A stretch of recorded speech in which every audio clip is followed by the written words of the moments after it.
बहुत ही समझदारी से चलने की ज़रूरत है, क्योंकि हर जगह एक ऐसा जाल बिछाया गया है कि जिस जाल में आप फंस जाते हैं। तो इस जाल में हम ना फंसे, इसके लिए सबसे पहले आपको बेस्ट एडवाइस आपके जीवन का आपको कौन दे सकता है, तो आपके सीनियर पर्सन जो इस रास्ते से पहले गुजर चुके हैं। मैं एक एग्जांपल से आपको समझाता हूं। जैसे आपको अभी 11th की कोचिंग पकड़नी है, पटना में किस कोचिंग में जाएं, कौन सी कोचिंग बढ़िया है, कौन सी कोचिंग बेहतर है। तो इसके लिए सबसे पहले आप अपने आसपास उसी में या तो अपने लॉज में, अपने नेबर्स में आप 5 ऐसे बच्चों को ढूंढिए जो बच्चे पढ़ने में काफ़ी ज़्यादा तेज हो और उनका मार्क्स अच्छा आता हो और पढ़ाई पर ध्यान देते हो, इधर उधर ना करते हो। आप उनके लक्षण को पहचान करके उनके साथ आप पहले मिलिए, बैठिए और उनसे बातें कीजिए। उनसे डायरेक्टली नहीं पूछिए कि भैया कहाँ पकड़ ले कोचिंग। तो आपको बता देते हैं, यहाँ भी एक बहुत बड़ा स्कैम छुपा हुआ है। आज के डेट में क्या होता है कि जो टीचर के पास बच्चे पढ़ते हैं तो बच्चे को ही ब्रोकर बना देते हैं। वो बच्चे को बोलते हैं कि तुम अपने लॉज से इधर से उधर से बच्चे को पकड़ के लाओ और बच्चे को मीन्स कि तुमको हम कुछ पैसा दे देते हैं और वो 1000-2000 रुपया आसानी से दे देते हैं। तो आपको ऐसे डायरेक्टली नहीं पूछना है, पहले उनको जानना है, उनके साथ बैठना उठना रहना खाना पीना कुछ कुछ करना है और इसके बाद उनसे उनकी दिल की बातें लेनी है कि कौन बेहतर है, कौन अच्छा है, किसके पास पढ़ने से आपको समझ में आया, कौन अच्छा पढ़ाते हैं, वही आपको बेस्ट गाइडलाइन करेंगे। नहीं तो आपको बता देते हैं कि आज के डेट में ये बहुत बड़ा स्कैम चल रहा है और इस जाल में अगर आप एक बार फंस गए तो निकलना मुश्किल है और आपका करियर चौपट 100% है। अगर आप फाइनेंशियली स्ट्रांग है नहीं, अगर फाइनेंशियली स्ट्रांग आप रहते हैं तो आप उसको क्विट करके दूसरा भी आप ज्वाइन कर सकते हैं जब आपको समझ में आ जाए कि ये नहीं ये बेहतर है। क्योंकि आज के डेट में जितने भी कोचिंग्स वाले हैं सभी के ब्रोकर बहुत ही मार्केट में घूम रहे हैं और खास करके ये स्कैम जो होता है 11-12 से होना स्टार्ट होता है। 6, 7, 8, 9, 10 में इस स्कैम में पेरेंट्स फंसते हैं ड्यू टू स्कूल के कारण। वो पेरेंट्स, वो टीचर, वो लोग कोचिंग संस्थान वाले क्या करते हैं कि डायरेक्ट स्कूल को ही टारगेट करते हैं और वहाँ के मैनेजमेंट और प्रिंसिपल को, जिस स्कूल के डायरेक्टर होते हैं, उनको एक मोटा अमाउंट देते हैं और मोटा अमाउंट देने के बाद उनसे वो उनके स्कूल में एक स्कॉलरशिप टेस्ट रख देते हैं और वहाँ से वो जाल बिछा करके पेरेंट्स को फंसा लेते हैं।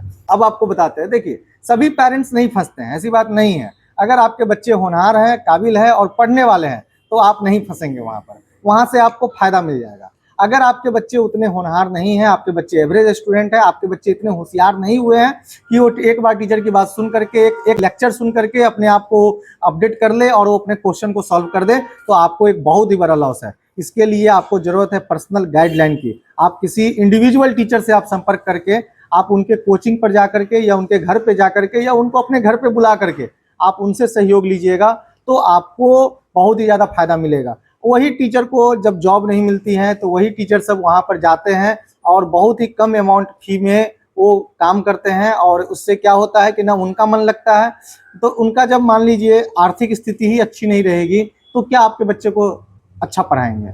टीचर को सबसे पहले, अगर आप चाहते हैं कि हमारे बच्चे अच्छे से पढ़े, तो टीचर को सबसे पहले अमीर बनना होगा।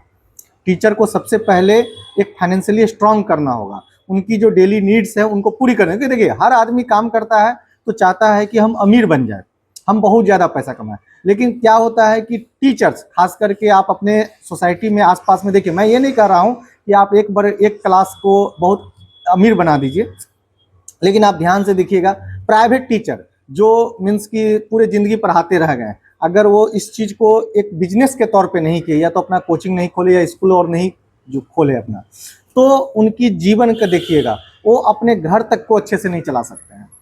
मैं ये नहीं कहूँ, ये बात जो है थोड़ी सी कंट्रोवर्शियल बात है कि अमीर बना दीजिए, टीचर को अमीर बनना होगा, कंट्रोवर्शियल बात है, लेकिन इसको आप नेगेटिव वे में मत लीजिएगा। अगर कोई व्यक्ति आर्थिक स्थिति से फाइनेंशियली स्ट्रांग होता है, अपने फंडामेंटली स्ट्रांग होता है, अपने घर के नीड्स को पूरा कर सकता है, तो इसके बाद ही वो मन लगाकर काम कर सकता है। मेरा कहने का तात्पर्य ये है। तो इस चीज़ को आप लोग समझें और थोड़ा सा टीचर को कोऑपरेट करें और कहीं ना कहीं आप इस माया के जाल में न फंसे, क्योंकि आप एक बार जब फंस जाते हैं ना तो आपको बता देते हैं कि भैया आप निकल नहीं सकते हैं। हाँ, निकलते वही हैं जिनसे अभी, जैसे हमारे पास कुछ ही दिन पहले कॉल्स आई थी, एक पटना के बहुत अच्छे कोचिंग संस्थान है, ऑल इंडिया में उनका चल रहा है। वो बोले सर मैं वहाँ जाकर फंस गया, मैं क्या करूँ सर, अब मुझे टीचर दीजिए। अब वो पैसे वाले थे, उनके पास पैसा है, तो उन्होंने क्या किया, मैथ फिजिक्स केमिस्ट्री तीनों टीचर्स को अपने घर पे बुला लिया कि एक बढ़िया टीचर को दीजिए और अभी 6 महीना टाइम है, हम गाइडलाइन कर। लेकिन ये काम सबको ही नहीं कर सकते हैं, वो तो फी ही सुन गए, क्योंकि इंडिविजुअली कभी भी टीचर घर पे जाएंगे तो 500 रुपया एक क्लास का चार्ज करते हैं। तो 500 रुपया एक क्लास का सभी पेरेंट्स नहीं बियर कर सकते हैं, और जो बियर कर सकते हैं तो कर लेते हैं।